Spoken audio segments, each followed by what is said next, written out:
Thanks very much indeed for that introduction, and it is genuinely a great privilege and pleasure to be here. And I'm probably going to say some of what I said outside, so some of you have come inside now, please forgive me for repeating myself.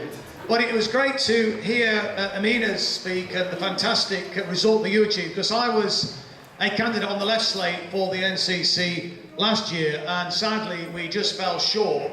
I think I got about 40% of the vote, so it just shows how far we've come, how much better we are organised now. Although I've got to say that the opposition, put it that way, were a little bit anxious on the day, because Luke Akehurst tweeted something out offering to buy delegates a drink and urging members of Labour First to buy delegates a drink if they voted against me. And anyway, they were successful on that occasion, but haven't we sort of turned it around? Absolutely brilliant. So that's absolutely wonderful. Listen, what I was asked to talk about, I think the theme of this meeting tonight is Labour being a government in waiting, and we absolutely are now, of course. And I think it's important, though, that we look at what this Tory government are doing, because, you know, we're often accused of indulging in class politics, and in my view, there's nothing wrong with that.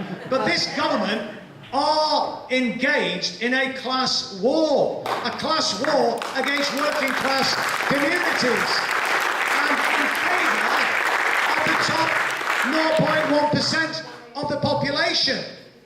And I've got to say, it's been a class war that has been ongoing for almost 40 years, going back to when Margaret Thatcher was elected in 1979, with this obsession with market capitalism and neoliberalism, the same thing. And that actually influenced what we did when we came into government in 1997. But those days are over. We've now got a common sense socialist programme which is resonating with the British people. It is plain common sense. That's why I keep referring to it as common sense socialism. And when you look at each of the policy proposals contained in this fantastic manifesto, and I've been calling it the best manifesto since 1945, and it was great to see the wonderful Dennis Skinner getting up to the rostrum yesterday and also saying it was the best manifesto since 1945. And he should know. I mean, he said he'd been around long enough to read the original one in 1945. And it is fantastic to see that, because what we're trying to achieve here is not just to simply win an election and to try and tinker with the capitalist system in which we are living. It's to actually create a new consensus, a totally different way of doing business in this country, to create an economy that works for everybody, to deliver decent public services that actually are fit for purpose, and to recognise the fact that public services define a decent society, and they shouldn't be treated as a cash cow for the private sector. And that is something I think we should all be celebrating. And of course, the third pillar of this approach is to deliver a compassionate social security system. The social security system in this country is no longer fit for purpose. It's an utter scandal the way we're treating some of the most vulnerable people in Britain. And it's to my eternal shame that this didn't stop when we came into government in 1997. Because one of the first things that we did when we won that election in 1997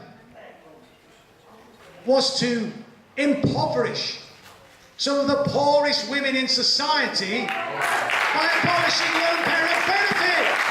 How on earth could we do such a thing? And on the night that that vote was taken, Tony Blair was glad-handing the glitterati in number 10 Downing Street. What a disgraceful statement that was. Yes.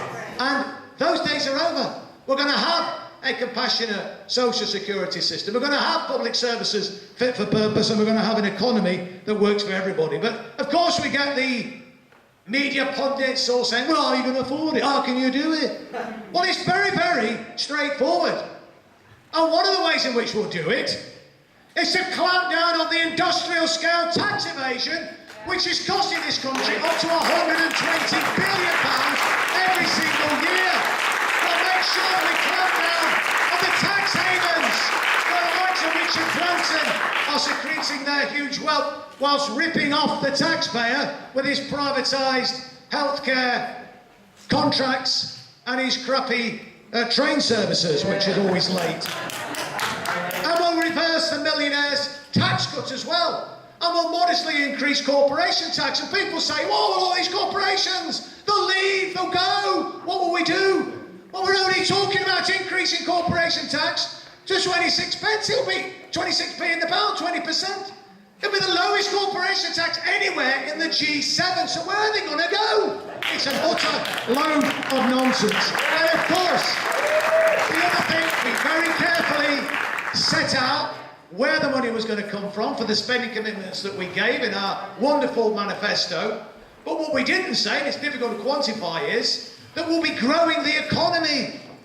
And when you grow the economy, the tax revenue will increase, and you will be effectively creating an economic virtuous circle. And that's how we'll fund it, by taxing the super rich, by clamping down on the tax havens and the industrial scale tax evasion, and by growing the economy. It's plain common sense, isn't it? And when you look at the sort of policy agenda that we're putting forward, nationalising the railways, nationalising the utilities, bringing the post office back into public ownership, these policies are individually incredibly popular with the British people, as is the plan to regulate the housing market to tackle the housing crisis, as is the plan to get rid of tuition fees, as is the plan to increase the minimum wage to £10 an hour.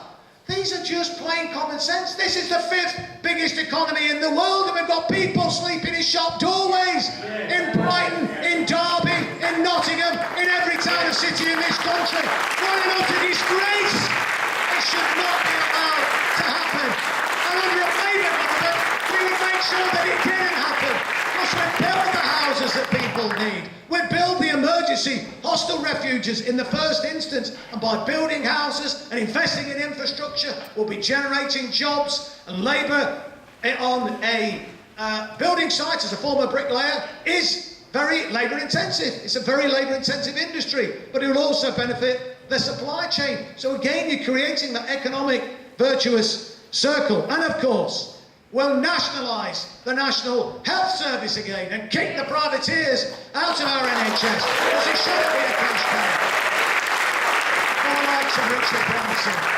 And we'll make sure that we municipalise our council services too, because many of them are being used as a cash cow to generate private profits for the private sector. And how do these privateers get their margins? They get their margins by diminishing the quality of service and by screwing the workers into the ground. And that's going to come to an end under a Labour government. But you know the most significant thing, I think, in our manifesto, because we created a consensus which stood the test of time. It lasted from 1945 through to 1979, and every single year a bigger and bigger proportion of the national income went to workers in their wage packets, and standard of living for ordinary working people got better and better as each year went by. Working class people like me, when I was a 19-year-old apprentice bricklayer, was able to buy my own house. These things are just simply pipe dreams now, and we can get back to that. But that all went out of the window in 1979. And so we need to make sure that we change the balance of power in our economy. And the way we'll do that is by introducing, as well as all those other mentions I've mentioned, but I think the most significant one is the right to own. And if you haven't seen what that's about in the manifesto, I recommend you read it. But what it's about is preventing the hedge fund asset strippers and these global corporations offshoring good quality, skilled, well-paid jobs to low-wage economies, and it would give the workers the right to buy out those companies. And it won't just be a theoretical right.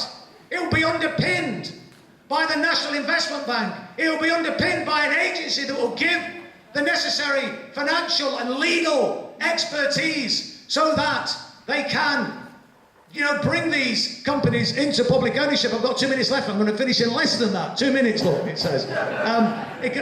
So that will be incredibly significant, and will create a network of worker cooperatives across this country and change the balance of power that exists in this country, because all these corporate elites are biding their time for the right moment to strike, and when that moment arrived, they unpicked all of the fantastic progress that we've made over the last 34 years. And under a Jeremy Corbyn-led Labour government, they wouldn't be given that opportunity again, because we've changed the balance of power in this country once and for all. So what I say is, yes, we're creating a new consensus.